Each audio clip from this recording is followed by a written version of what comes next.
Okay, so let's look at Unit 10 review number 4. So we got the center point at 9, -1.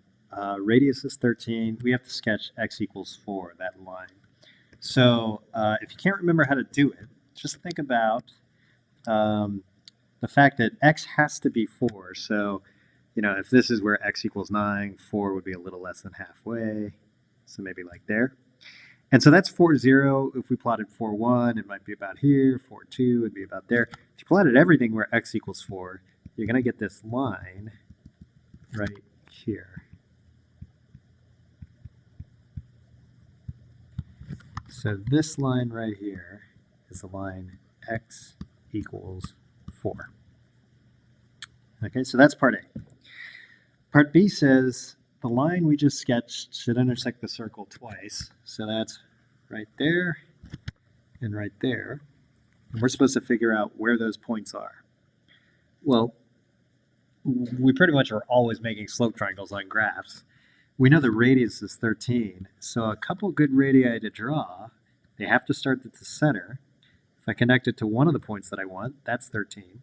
If I connect it to another point that I want, that's 13. And then I also know how long, if I make a slope triangle, I actually know how long that line I just drew is. Because here x is 9, and on the line x is 4, so that means I had to go 5 units across. 5 right across. So I need to figure out how far up and down to go from the center point to get to the points on my circle. So I'm going to call this B, let's say. So that's B, and this is B. So if I do Pythag, I can solve for B. 5 squared plus B squared equals 13 squared. Well, if you work that out, I'll just tell you now, B ends up being, oh, I want this right. So B is going to end up being 12 exactly, which is convenient.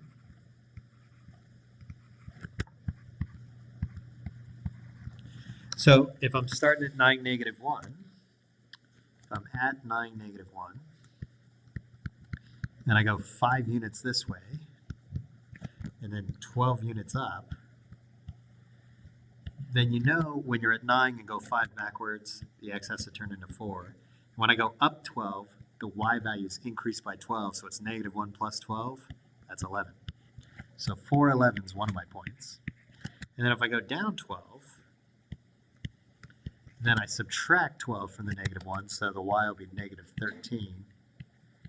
And the x is still going to be 4 there. Okay?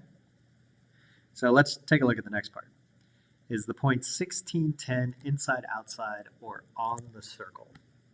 Let's pretend we don't know. We do know where the center point is. The center point is at 9, -1. And 16, 10, let's see, that 16, the x's are bigger, so it'd be to the right. 10 is way up here somewhere. So let's say 16, 10 was about here.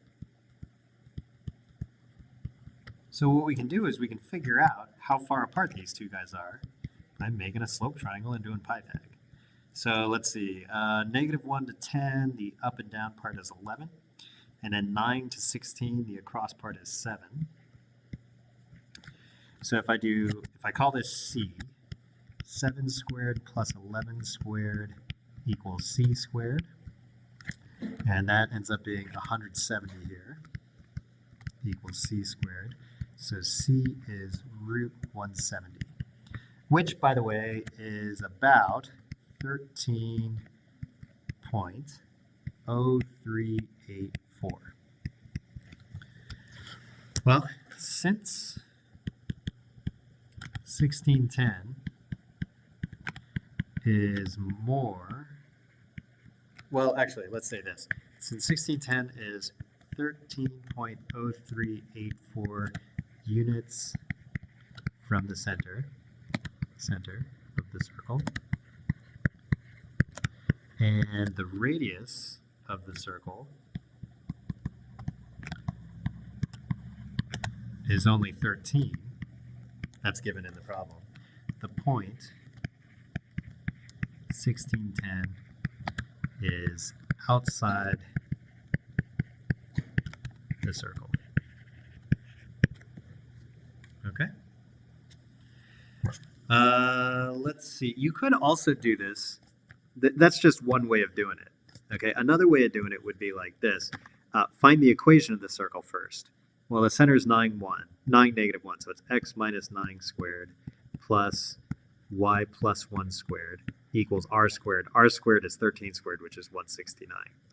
So then what you can do is you can plug in 1610 and not say that it's equal, but if we plug in 16 for the x and 10 for the y, right? I don't actually know how that compares to 169, so I'm just going to put that box there. Well, when you work this out, this ends up being 170, which is bigger than 169. So the number that I get here was bigger than the r squared. That we talked about a little bit in class. That means that since we get 170 is greater than r squared, the point is outside the circle. Okay? So if you got 168, it'd be inside the circle, and if you got exactly 169, it'd be on the circle. Okay, prove that the point 21, negative 6 is on the circle. Well, here's the center point 9, negative 1. The point 21, 6 would be, or 21, negative 6 would be like down here somewhere. And so if we did a little slope triangle again, then let's see, 9 to 21 is 12 units across. Let's see, negative 1 to negative 6 is 5 units down. So if I call this C, we can do 12 squared plus 5 squared equals C squared. And if you work that out, you get C equals 13. So then we write a little sentence. Since 21, negative 6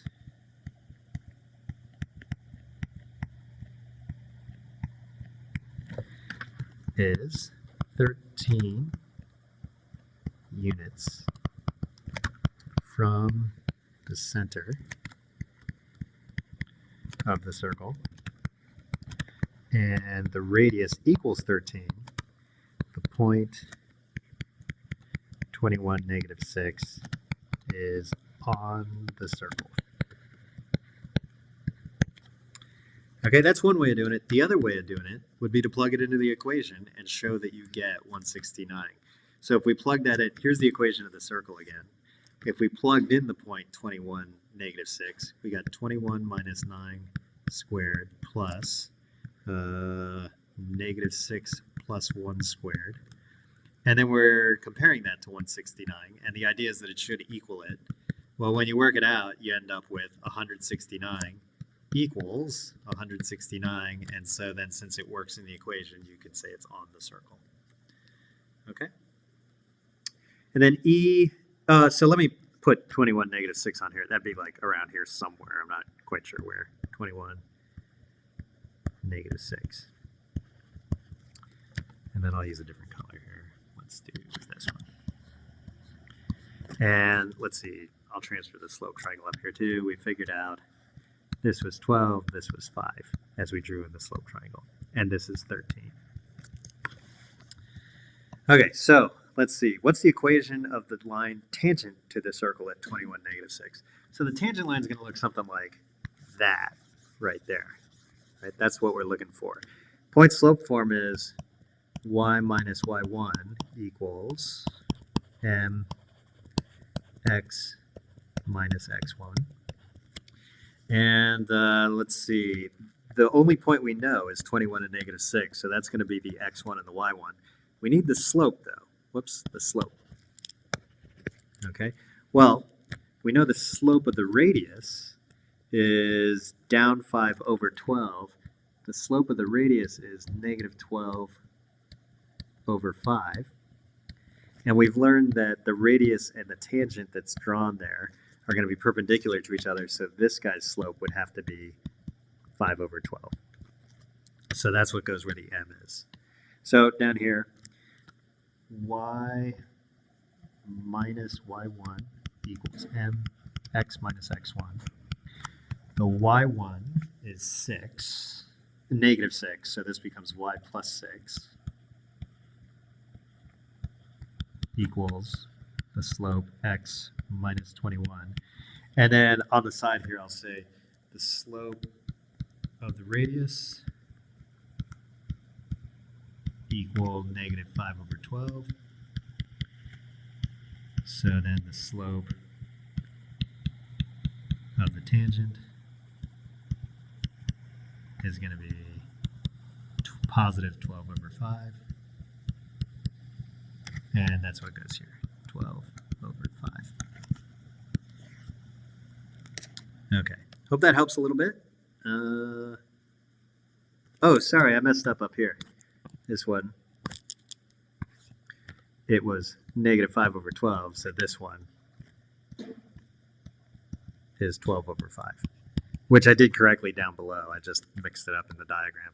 So there we go. Okay, hope that helps a little bit.